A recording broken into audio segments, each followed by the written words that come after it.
What is up, fight fans? Welcome to the MMA Plug presented to you by Mile High Sports. We thank you as you patiently awaited as we underwent a little bit of technical difficulties getting you off and running here today. But we want to thank you all for sticking along with us. And we have a special guest here with us in studio today, Mark the Shark Irwin. We're going to get to that here in a second. But first, we got to give a shout out here to the Mile High Sports Network. We have the SCO show kicking off right now with college football in full effect with the CU Buffs and Coach Prime snagging headlines at pretty much every turn of the corner. You have the NFL in full swing right now. It's going to be coming up on all of the initial season appearances for the winter sports. So keep it locked here for the core four at Mile High Sports. Subscribe on all social channels. But without further ado, we have this weekend's Bell of the Ball at BYB 31 Stockyard Brawl. Going down at the Stockyards Event Center, we have Mark the Shark Irwin. Mark, thank you very much for joining us here today. Thank you for having my friend. It's a pleasure to be here. Absolutely. First and foremost, Mark, where can people follow you? So you can find me on social media at Mark_the_Shark_Irwin. Mark the Shark Irwin, just like it sounds. That's on Instagram, Facebook, TikTok, and whatever social media. Now, in terms of event information, where can people watch the fights? Are tickets still available? What's the whole situation? Yeah, so there are tickets available, but you do want to get them because it is going to sell out. You can buy the tickets on bybextreme.com, and you can watch the fight on the Sling TV app, the Fuse TV app, the BN Sports app, or go to the website bybextreme.com, and there will be links to watch as well. Perfect. Now, you are a very decorated bare knuckle boxer. You have a Knockout of the Year award. You have a Fight of the Year award.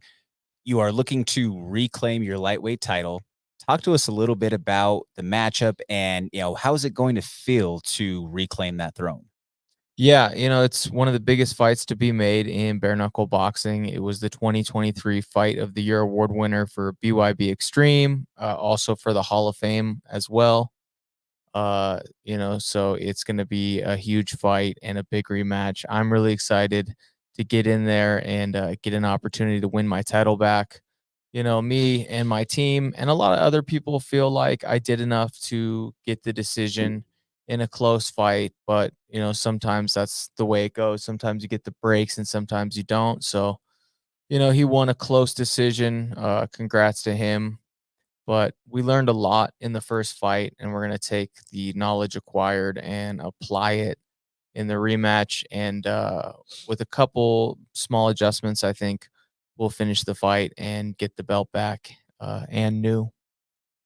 I really like that approach. Very calm, cool, collected. Now, Mark, what has your experience with BYB been? Honestly, I couldn't say enough good things about BYB Extreme. I've had the opportunity to fight for both of the biggest bare knuckle promotions in the world. I made my debut with BKFC, and that was an incredible experience. But ultimately, I got a better deal with BYB Extreme, and they have been very supportive of me in my career. They're really given me a push from the promotion. And I appreciate all the love that they've given me, and it's been a pleasure. It's a real tight knit organization. It's got a real family vibe to it. So I'm very proud to have been their first lightweight champion and to be one of the faces of the promotion and have another opportunity here to headline once again. Awesome. Now, it's a little bit of a different layout than most are traditional fight fans are used to seeing with the Trigon. Now, Correct. How does that change up preparation or training? I mean, there's not a lot of gyms that you can go to, even if you're out and about training on the road. You may have one in your home native gym or build one at home, but if you travel or anything, I'm sure it's probably hard to find anywhere that has a Trigon to replicate that exact look. Well, it's a lot easier than you think, actually. The Trigon is the world's smallest fighting surface. It is 21 feet by 21 feet by 21 feet. So it is a triangular shaped ring, which means that the corners are also a lot more narrow than your average boxing ring. Instead of being 90-degree corners, you have 60-degree corners. So it's harder to get in and out of those corners if you get stuck there. But essentially, it's a boxing ring cut in half. If you were to just take a piece of string and run it down the middle of a boxing ring from one post to the next, you now have a triangular boxing ring. So it's very easy to simulate the dimensions and the feel of the Trigon as far as training in a boxing gym is concerned. And certainly, you do want to take that into consideration as far as tactics and techniques are concerned, right? Even just transitioning from being a professional boxer, boxing in a square ring to fighting in BKFC, which has the circular ring. One thing that's interesting about that as well is, ropes wouldn't stand up if they were to use ropes in a circle because how would that make sense? So it's actually steel pipes that are just padded. Uh, Really? yeah, so Oh, you'll get hurt okay. real bad if you run into those ropes Yeah. or any of the turnpikes or the turnbuckles in a BKFC ring because it's just steel piping. Learn something new every day. I had no idea. Yeah, I've actually seen guys Okay. weaponize it where they'll take That's it and yeah. ram guys into it or use it to like hold on to it and smash guys. Yeah. Yeah, That's what a lot of people who aren't like us, like diehard martial arts, just different types of martial arts fans, is the environment in which you fight. It makes a huge for sure. A difference. mat, Like a you said, cage, a ring. tactics. Yeah, even the shape of it. So a boxing ring is different than the circle, right? You got to be careful not to get run into the walls of that BKFC ring. But if you have good footwork and lateral movement, you can just spin in that thing all Mhm. day. Like it's hard to trap somebody against those ropes because of the fact that you can just keep moving laterally. Whereas in the Trigon, there's so little space. It's tough. You can't really move laterally a lot. It really forces the action. Mhm. So it changes your tactics. Yeah. Certainly. Now, there are more and more commissions that are approving the bare knuckle rule sets out there. Colorado's set to be one of them on the local level promotion side of things in November.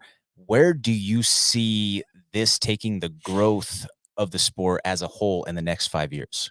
Yeah, it's been crazy to watch. I saw bare knuckle for the first time on YouTube back in 2020, and I remember watching a couple fights and thinking to myself, I could beat a lot of those guys, right? And then just by chance, the next day I saw that BKFC was having open tryouts in Tampa, Florida. Yeah.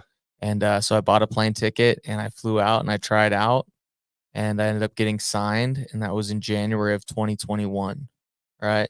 So I've Okay. been following the bare knuckle circuit, going to fights, sitting ringside at events, coaching and cornering guys, fighting, all over the US, some from 2021 until now. And so to watch the growth of the sport in even such a small span of time, it's been real crazy. We were at Knucklemania earlier in the year in Los Angeles. That was a tremendous event. BYB is putting on huge events all over the country. We're gonna have another sold out show. Like I said, I'm really excited to be headlining for the second time for the promotion. But it's been cool to watch the growth of the sport, and I think it's only a matter of time before it's legal in all 50 states, and you start seeing it, everywhere globally as well.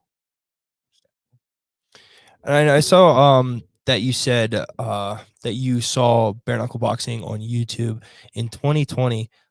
Very interesting year, what might I add? For sure. So what was your mindset when you were watching that? I know you said you were like, oh, I think I can beat these guys, but as compared to traditional boxing or any other martial arts, why bare knuckle boxing? What is it for you personally? Yeah, so I just saw looking at it my skill set. Right away as a fighter, you can watch somebody and you know whether or not you can beat that guy or Mhm. whether it's going to be competitive, right? And watching these guys, I knew that my skill set was going to match up real well as a former, amateur boxing champion and as an undefeated professional. I knew that I could go in there and fight at a high level. Yeah. And then two, you know, I have a boxing background, but I am fortunate to know and train with a lot of high level mixed martial artists, like my head coach and dear friend Ian, Uncle Creepy McCall, the former MMA world champion. Uh, there's a lot of great talent in Orange County, and so I've had the opportunity to train a lot of martial arts, jujitsu, wrestling, Muay Thai, and I knew that watching bare knuckle, I would be able to come up with a skill set that would translate very well to that sport, if only I had the opportunity. And when I saw that they were having open tryouts the next day, I read it like it was a sign from the universe, and I bought the plane ticket. I flew out. I got signed. They only signed 5 out of the 50 people that went. And it was at that moment I asked my friend Ian if he would help coach and corner me and guide my career, and we saw it very much as having a lot of parallels to his career when he was fighting in MMA, and it was still illegal in a lot of states, including California at the time, right? And to have an opportunity to be one of the OGs of a growing martial art and sport, and just so to see it at the forefront of combat sports now, and to be big global promotions, is really exciting. That is awesome to hear that story live in person. I did not know that. And that's just kind of, I don't know, kind of cool to hear when preparation and opportunity collide right there. That's sure. what people call luck. Yeah, Yep. for sure. Absolutely. I love that quote. Now, Mark, given that this is a rematch, you kind of hit on this a little bit earlier that you used intel that you gathered from that first fight within your preparation for this rematch to try to get that belt back. Styles make fights. Stylistically, what is it that the people can expect from you, and how does the action play out inside of the Trigon? Well, if you've seen the first fight, it was one of the most violent, action-packed fights you could ever hope to watch in any combat sport. Boxing, MMA, bare knuckle, Muay Thai. Styles make fights, like you said. Tenori is a young, strong, explosive kid. I myself have always embodied an action explosive style myself. Like you said, I had the knockout of the year in 2022. I've had big knockouts at the amateur and professional level. So you have two exciting, explosive fighters that are going to go head to head and meet in the middle and let it all hang out. And I'm confident that I have the skills and the attributes necessary to get the job done and get my hand raised and win my belt back once again and new.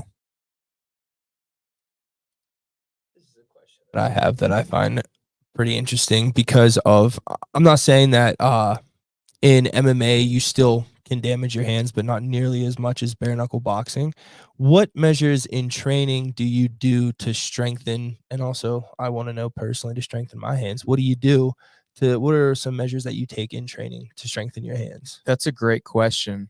I used to do a bit of knuckle conditioning over the years, and through experience, I actually believe that's not necessarily good for your hands.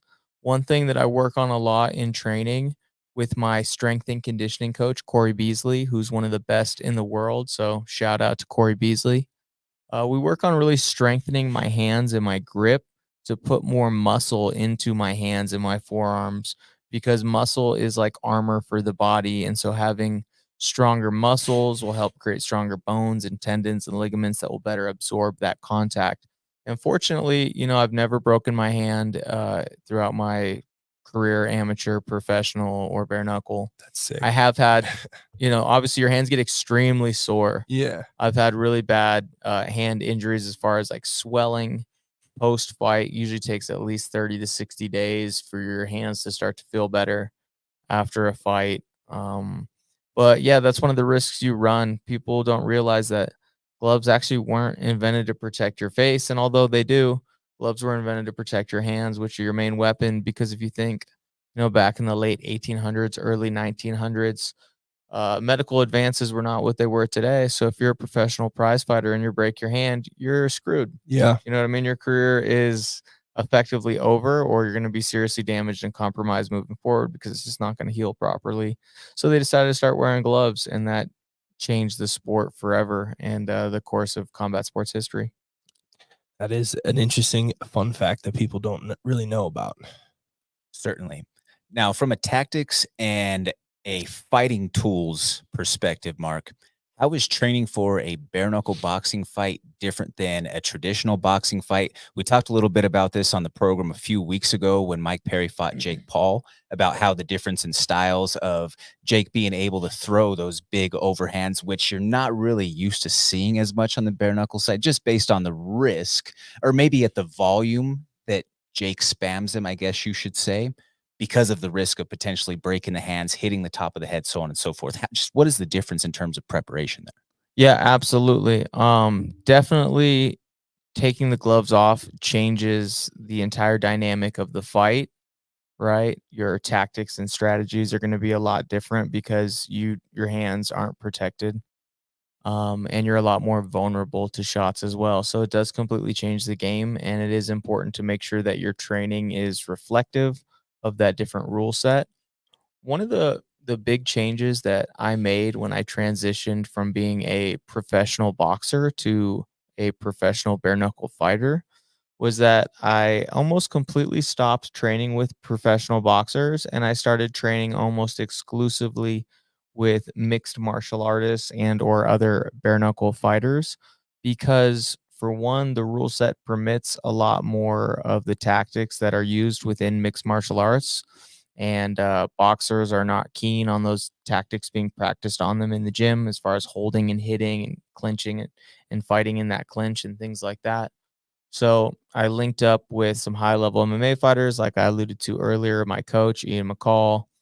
I do a lot of training with Cub Swanson and his fighters that he manages out in Orange County, California, the Bloodlines team. Shout out to them. They've been a huge asset to me in every one of my training camps as far as sparring and training partners. Cheeto Vera, Jason Perillo, shout out to them. They've been a lot of help as well. And so working with those high level MMA guys and incorporating the tactics that are useful and discarding, that which is not in order to create a system that is highly effective in this new and evolving sport. Awesome. These California guys are cool. Yeah, These California guys are cool. I'm man. really blessed. I live right in the heart of, the mecca of combat sports, being from Huntington Beach, California. It's got a lot of the best gyms, coaches, and fighters worldwide. And I've been blessed to get in the rooms with those people and get to train with them. And not only are they great fighters and skilled, pugilists and combative athletes, but yeah, a lot of cool dudes. I think a lot of people would be surprised to learn that a lot of the coolest, chillest people you could ever meet are fighters. Yeah, that's something that I actually some of my friends were talking about the other day, how we just come across as mean individuals, but when you get us outside the gym, just hanging out one-on-one, like anyone who does any type of combat sports, you're a nice person. You have to be. For sure. Well, if you only see someone on television when they're about to get in a cage fight or a professional boxing match or something, and they're Yep. hyped up on adrenaline and testosterone and screaming and about to commit the violent act, like, yeah, that's an intimidating way to perceive somebody. And especially if that's your first introduction to that person. Mm-hmm. But I always say, and just from my own anecdotal observations, I feel like more often than not, fighters really don't feel the need to have to prove anything to anybody because we do it on television. You can go YouTube my stuff if you want Yeah. to see what I've done. You know what I mean? There's plenty of all my fights are up there. And then not only that, I think that we have an opportunity to like blow off steam in the gym and like really Exactly. get that out of your system. If you look at, we were designed by nature tens of thousands, hundreds of thousands of years ago to behave in a certain way. And in the last, couple thousand years, we've radically changed how we live and we've terraformed society with these artificial environments that we now live in, and we go to a job and like work behind a computer instead of hunting and foraging for food and fighting other tribes and doing all the physical work that your body is designed to do. I think a lot of people that live sedentary and average lifestyles, they don't have that outlet where they can blow that steam off, and so they're like pent up and frustrated.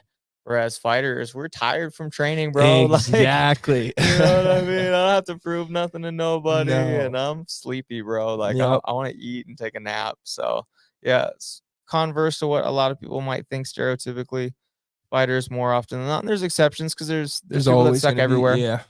But more often than not, fighters are some of the coolest people you could ever meet. And so I'm blessed to get to hang out with so many cool high level ones and learn from them and be able to go out there and be a representative of them. I feel like I am a representative of all the guys that I came from. I was really blessed to always have high level coaches ever since the beginning. When I first started training boxing, albeit late in life in my early 20s, I started training at LA Boxing Aliso Viejo in Orange County, California. And Jesse Reed Sr., who's a Hall of Fame boxing coach, would come in there regularly every week with Malik King Scott, who was an undefeated heavyweight, and Reese Bennett, who was a super middleweight USA boxing national medalist. And they would make me spar Reese, and he would beat me up more often than not. But I got to learn from firsthand a Hall of Fame coach and high level fighters. And that experience was invaluable to me. And so I've always been very concerned with seeking out coaches that have high levels of knowledge and experience. And, so I am just a product of all those great coaches, whether it's, Jesse Reed Sr., shout out to him, or Ian McCall, my boxing coach, Bobby Chavez, who was trained by Coach Mack, who he himself trained 7 world champions. Shout out to Coach Mack. Like I said, Cub Swanson, Perillo, all these high level guys. I'm a product of all the knowledge and information I've learned from them and all the work I put in the training room with those guys. Absolutely. And last couple from us before we get you out of here and on your way for a busy media week ahead of this title fight here that you guys can check out this weekend for BYB Stockyard Brawl. What is your favorite snack while cutting weight? My favorite snack while cutting weight. So I'm very, very strict about my diet. That's if you know anything about cutting weight, that's the fight before the fight. And we as fighters, Josh is not, so help him. What do you mean? What are we talking about? I've only missed weight once in my life. One time ever. It's hard. We choose weight classes that are not anywhere close to anything that we'd really weigh in real life. Yeah. So making weight is hard. I'm very strict about my diet, my lifestyle when I'm in training camp. And I think that's one of the things that has allowed me to be very successful to this point. But my snack during training camp consists of fruit, whether it's like pineapple or some fruit medley as one snack, and then the other snack of the day is Greek yogurt with fruit. Yeah. Solid choices. When I'm not fighting, I definitely like to get fat and binge and eat a bunch of junk and drink whiskey for breakfast with donuts. But after we win the title, yes, that's gonna feel so much better when you have the title just laying on your shoulders there. absolutely, I can tell you from experience that smoking cigarettes and drinking whiskey and eating donuts for breakfast for the world championship title is the greatest feeling on the Fair enough. That is awesome to hear. Now, Mark, I have one question for you here. What kind of walkout music am I going to hear from you this weekend? So typically for my BYB fights, I've walked out to Billie Eilish with Justin Bieber. Bad Guy was my walkout song for my last couple of fights. I actually switched it up. We're going to do something different. For this fight, I'm going to come out to Follow God by Kanye West. Okay. You heard it here, people. We're going to go some easy. Yeah. Let's go. And one final question here. And this is something that we like to ask all the fighters that we bring on because it's something that means something different to every individual. Is there a song, maybe it's just a lyric of a song, a quote, a scene from a movie, a Bible verse, anything along those lines, maybe a work of art that is telling the tale of Mark the Shark Irwin for this camp? Yeah. A song that reflects Mark the Shark, Pursuit of Happiness by Kid Cudi, or the cover by Lissy I love a lot too, but same song, Pursuit of Happiness. Yeah, that I think embodies the journey that I'm on, and I love that song, and I wanted to walk out to that, but it's a little the original's a little too slow and somber. Yeah. That's a good song though. That's a good song. The lyrics are heavy. Yeah, for sure. Absolutely. And as we tie this thing up here, Mark, where can people follow you? Yes, you can find me on social media, on Instagram and Facebook, Mark the Shark Irwin _, right? You could also watch all my fights on YouTube. Type in Mark the Shark or go to the BYB Extreme page. And like I said, you can find my fight on the BYB Extreme page this weekend or the Sling and Fuse TV apps. Tickets are still available, but it will sell out for the Stockyards Brawl at the Stockyards Event Center this Saturday. If you've never been to a bare knuckle fight live, let me tell you, as someone who has been to dozens, there is nothing like it. And I've been to every combat sport you could go to: boxing, MMA, Muay Thai, everything at the highest level to local production shows. And there is nothing like being at a bare knuckle fight live. The sound is The sound alone crazy. is crazy. The level of violence, it's next level. It's not for everybody. It's not for the faint of heart for sure. But if you want to see something wild and crazy, go see a bare knuckle fight live. It will blow your mind. I agree. We went to the one bare knuckle event up in Broomfield a few years ago. I think it's about a year and a half ago, and that was the first time I've ever seen it live, and that was amazing. That was awesome. Well, we'd love to have you guys if you want to come and check out the show. Well, I was on the fence because I had some other things, but after this interview, you sold me, dude. I'm there. Absolutely. So, folks, make sure that you come check out that action for the Stockyards this weekend, or watch that live stream and the pay-per-view. Pick that up. We will have Mark the Shark Irwin reclaiming that title in the main event. Stick around after the break. We're going to be talking a review of UFC 306 and closing out the hour by going 3 rounds. I'm Jordan Kurtz, sitting here alongside Mark the Shark Irwin and Josh the Big Yins Fremd. We'll be right back, folks. BYB Bare Knuckle returns to Denver, Colorado, Saturday, September 21st, for the long-awaited rematch of the 2023 Bare Knuckle Boxing Hall of Fame Fight of the Year in one of the greatest bare knuckle battles to ever take place in the Trigon.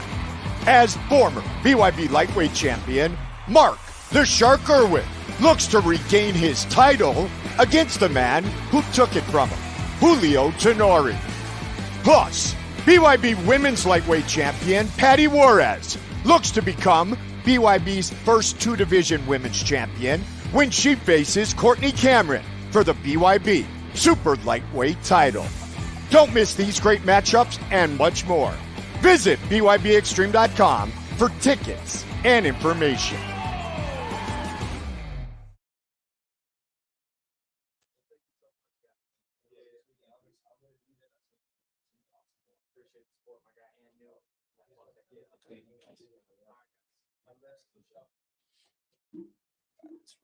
Let's run it.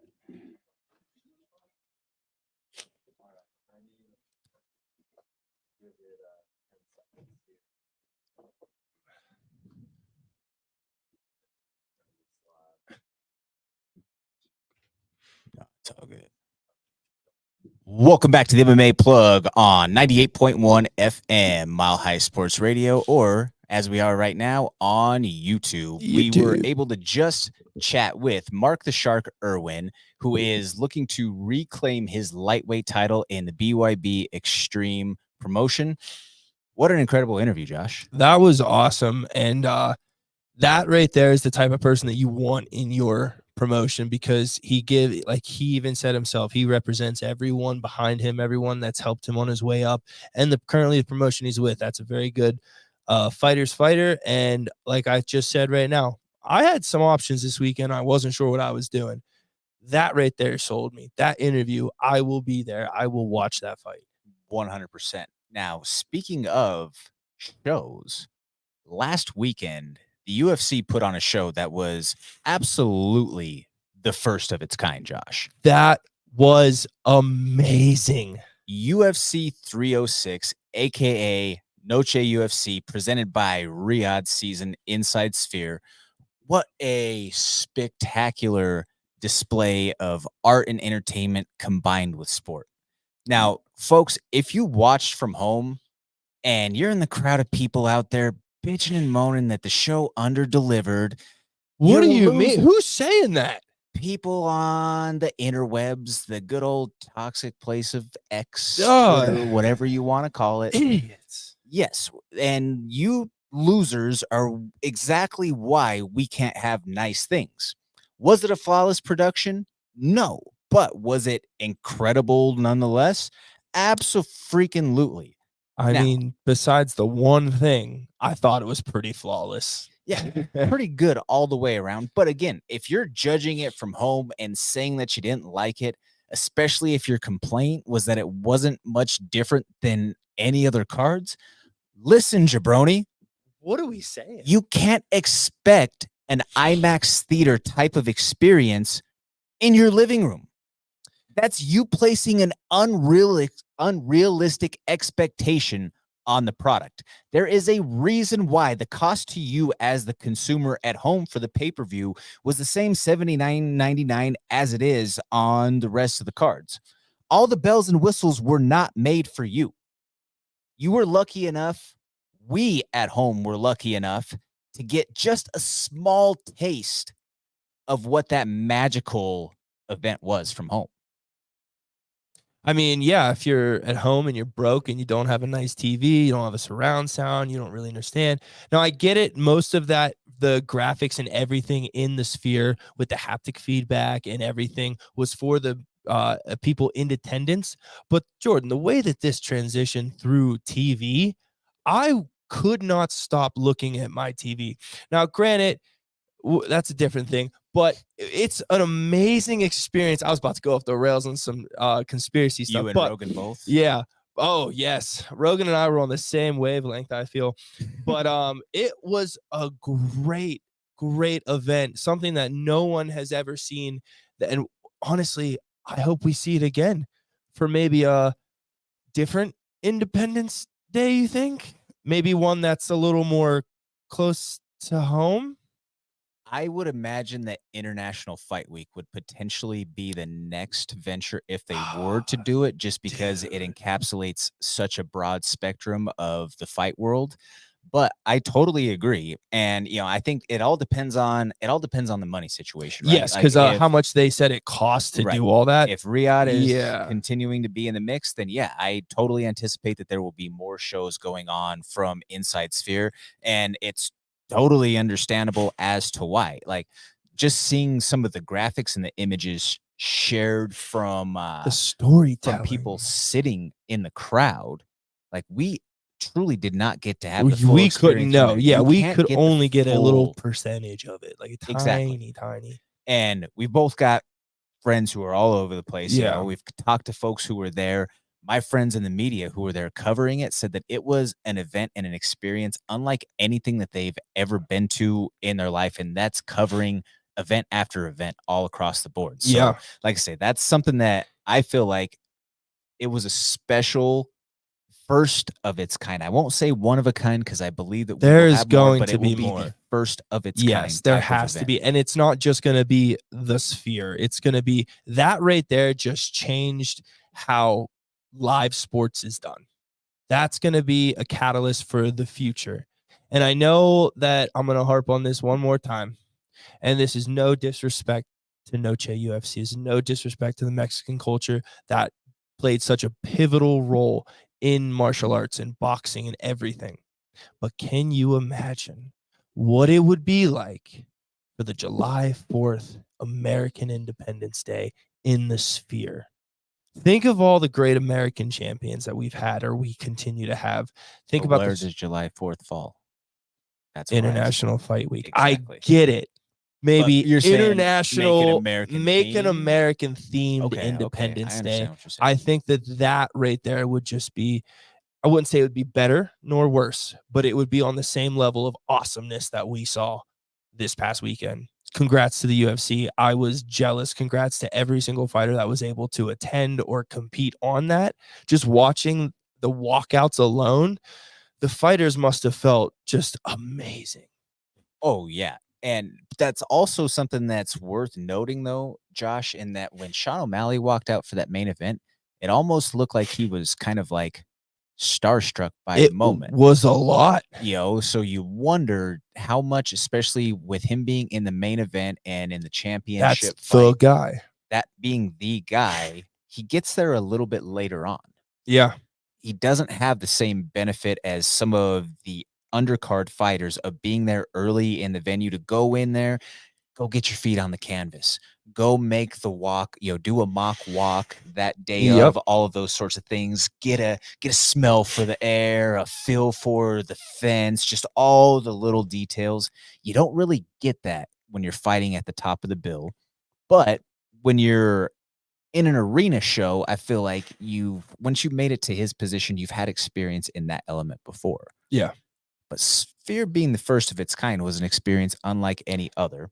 We'll talk a little bit more about Suga in a while or toward the end of the program, but let's talk about Merab Dvalishvili for a second here, Josh. And there has never been a nickname that is more fitting for a fighter, in my opinion, or maybe there has some, but he's on par with one of the most fitting nicknames that there's ever been. Yeah. Machine. He is a machine. He is a machine. His and output and octane is the same in minute 25 as it is in minute 1. Non-stop. That guy is a machine. And it went the way a lot of people thought it was going to go. Yeah. And, I will be the first to admit that I thought that Merab being so willing to march forward and potentially be in the line of fire against a sniper like Sean O'Malley, I thought that was going to be problematic. Yeah. Now, again, we didn't know some of the elements that might have been hindering O'Malley in the fight, but he made no excuses about it. He said, it is what it is. Overpromise, underdelivered. Yeah. Love you guys. Moving on to the next. And we'll talk again more about that. But the story is about Merab, and you also have to give a huge shout out and props to Ray Longo. Josh. Another one. Ray Longo is quite possibly, you could put him on the list of GOATs or MMA Mount Rushmore coaches. Yeah. He has a champion through now multiple different generations of fighting. Yep. That is essentially what you would call, by all traditional terms in sports, that's a dynasty, right? Like that you have Matt Serra back in the day. You have Aljamain Sterling. You have Chris Weidman prior to Aljo. Then you have Aljo, and now you have Merab. 4, count them. And that's also not including some of the time that GSP spent around in the mix with him. Yeah. That I won't give him the exclusive credit or stamp on that, but did he spend time in that mix? Absolutely. So you're talking about a guy who's been around the best of the best for now decades.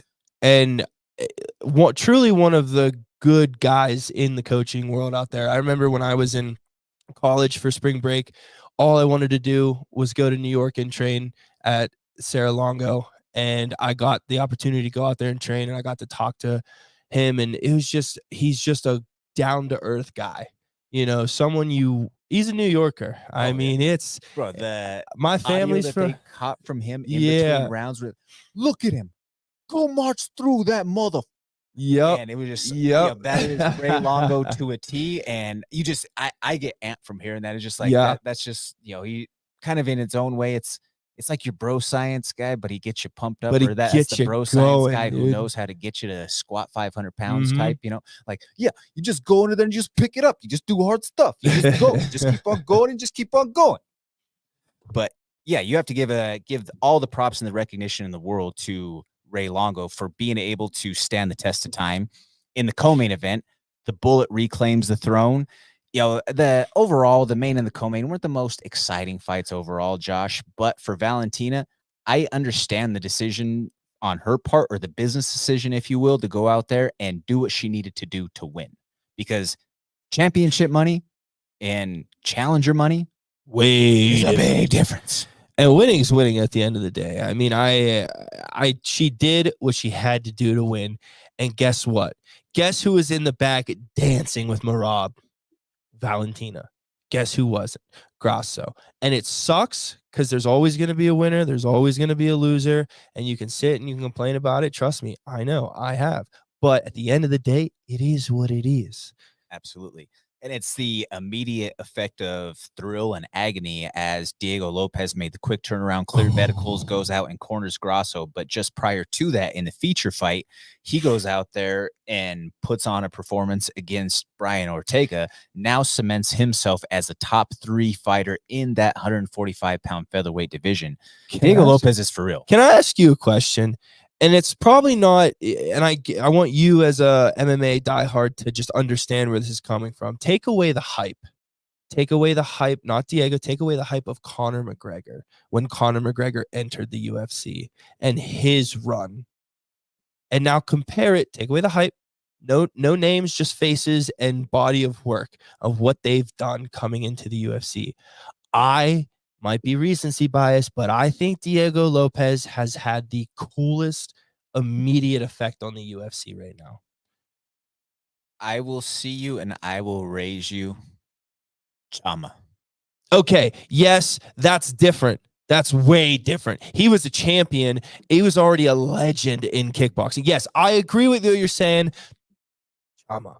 But don't knock me out. But in terms of little guys, I guess if we're splitting hairs here, I just think that Diego Lopez is that dude. But I will concede to that yes, he is outside of a maybe good Alex run. Pereira. Yeah. 100%. The way that he was able to immediately captivate the fans with that nail biter performance against Masvar Avoyev. The question is now, do they run that back now that he's at his status? I can't foresee that he gets a fight ahead of him in the rankings just based off of where he sits right now. I imagine that by the lay of the division as it sits currently, that he's probably going to have to defend the post. Okay, I forgot. That's how enthralled I am with this kid. I completely forgot he lost his first fight because I thought in my head almost finished. So that's on me. Okay, I Conor, respect, Chama. I just think, I completely forgot because that fight was so exciting in my mind. He won, so that's on me. But I still stand by it. Such an amazing, and I met this kid. He's such a sweet dude. He's a nice guy, and he's an absolute killer in the cage. Absolutely. And a couple last ones that we're going to hit before we finish off the hour by going 3 rounds. Josh, the cut on Irene Aldana's face from the accidental clash of heads with Norma Dumont, but then was just continued to open up more and more by the punches and by the striking. That might have been the worst cut that I've ever seen in a fight. That poor woman's face looks like a freaking baseball. Hey, Jordan, who was the ref for that? Herb Dean. Huh. Interesting. Imagine that. If they die, they die. That was just an absolute. I mean, you saw I posted on my story like the image of that guy from the old UFC, just bleed like that. I texted you. I was like, that's almost flashbacks of Rory McDonald. And you were like, even worse. It's worse. And I was like, I actually like took a look and I was like, oh my God, that is so bad. Yeah. And then the stitching afterwards, like you said, just a baseball. Every single fighter on the main card should get $1 million. They all put on co-main event, main event. That's different. Their championship, way different. I'd put them at a different level, but every single fight was just so good. It was so entertaining. They all should get $1 million. I'm not going to disagree with that take. The history maker, as he will continue to climb and rise the ranks, he's only 19 years old, Josh. Raul Rosas Jr., he opened the card with a victory to become the first UFC fighter ever to get his hands raised inside sphere. A lot of people were questioning, well, why was he the Fight Pass early prelims guy, the opening of the card? Why wasn't he higher? So on and so forth. Well, there's a method to the madness because as it goes in the future, when they tell the tale of Inside Sphere, you will always look back to see who was the first fighter ever to get a win there, and they will see Raul Rosas Jr.'s name etched in history for that accolade that he achieved on Saturday night. It was done for a reason. Yeah, I mean, like, the UFC knows what they're doing. They know what they're doing. They're promoting him. They're doing the right thing, and he's doing the right thing. He's going out there and he's winning. And some people didn't like the performance. I thought the performance was great. I thought he did awesome. I don't see where any complaint. But then again, that's just going down the trash hole that is X, and those people have no idea what they're even watching. So, congrats to Raul Rosas Jr. and maybe not give him $1 million because he's so young, or put that in like a fund somewhere. Yeah, especially because he lives in Vegas. But yeah, he's 19. If I had that kind of money at 19, unreal. Yeah, not good choices would be made. Moving along to close out the show here, folks, we are going to go 3 rounds. Got my man Danny Bailey behind the glass, behind the boards as well, ready to hold it down for us. Coming up on that segment here, first round, what do we have?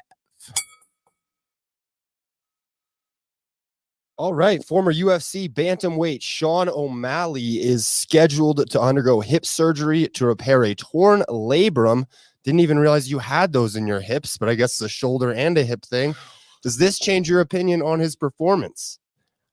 I mean, yeah. I think that it makes obviously sense of makes things. sense. I mean, obviously, it's not something that you can say before the fight. It's you hate saying it after, and I don't even think he said it. This is just he has to go get surgery now. I didn't even know that that's a thing in your hip.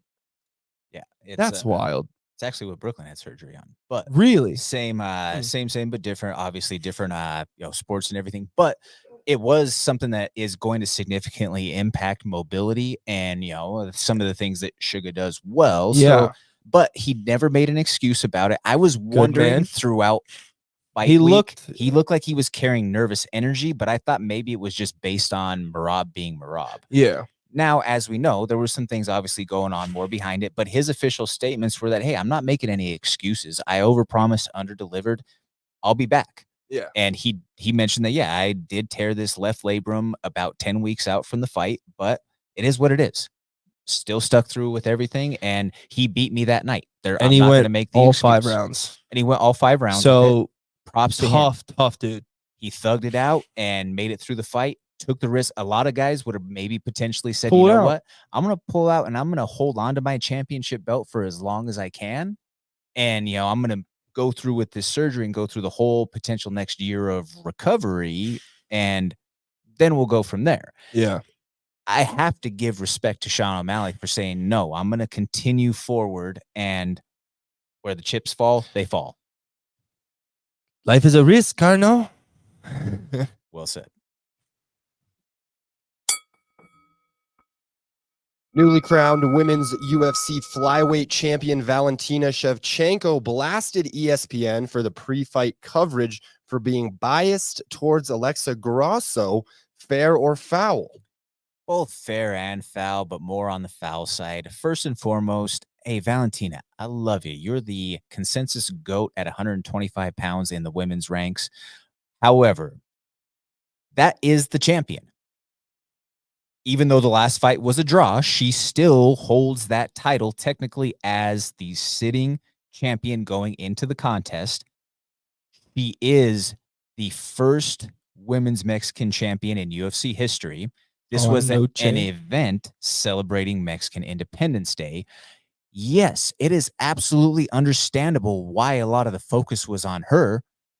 Let's not forget, through the majority of the reign of you being a champion prior to losing your belt to Alexa, nobody ever dared even speak a foul word against you. So I think that she is maybe a little bit overstepping, or she's just being a little bit petty in the process. Yes, was there a lot of coverage for Grasso? No, not denying that, but was it for a reason? Absolutely. I'll allow it. You just said it. She was being petty. I like petty. I'll allow it.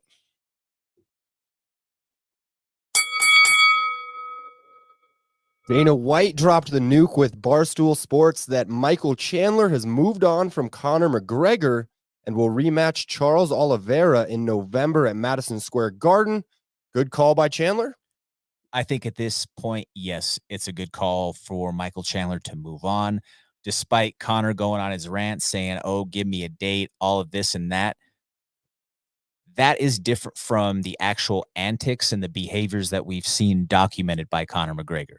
By his behaviors and his antics, he is not in fight mode, or he's not ready to go on and fight. So if you're Chandler, you've already been waiting for this for 2 years, and you're on the back 9, and that like 19th 1 or 2 hole more is fights. approaching It's right very, there. very closely. Yeah, and You can have make to some strike money while you can. Yeah, you gotta make some money. I mean, the matchup itself is tough. But at Madison Square Garden, I think you can make some money here. Obviously, the New York's going to take a percentage of that.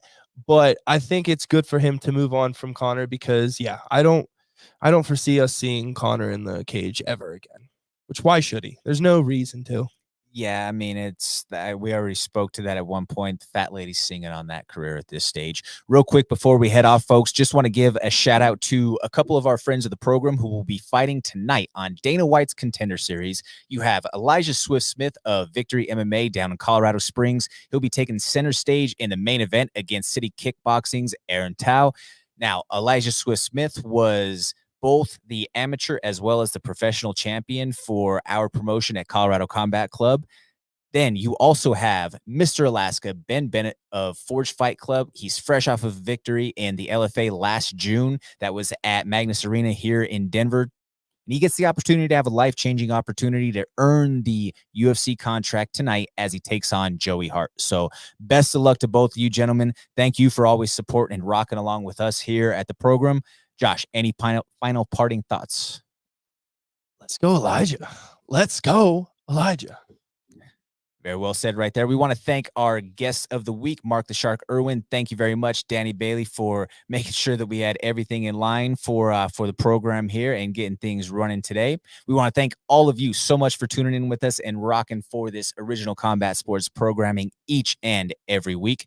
Let us know what you think. Hit us up on social media. Make sure that you subscribe to all of the Mile High Sports channels. You could follow me, Jordan Kurtz, at Comments from the Peanut Gallery. UFC middleweight, the Big Yins, Josh Fremd at Josh Fremd MMA. We'll see you next week, same time, same place. This is the MMA Plug presented to you by Mile High Sports.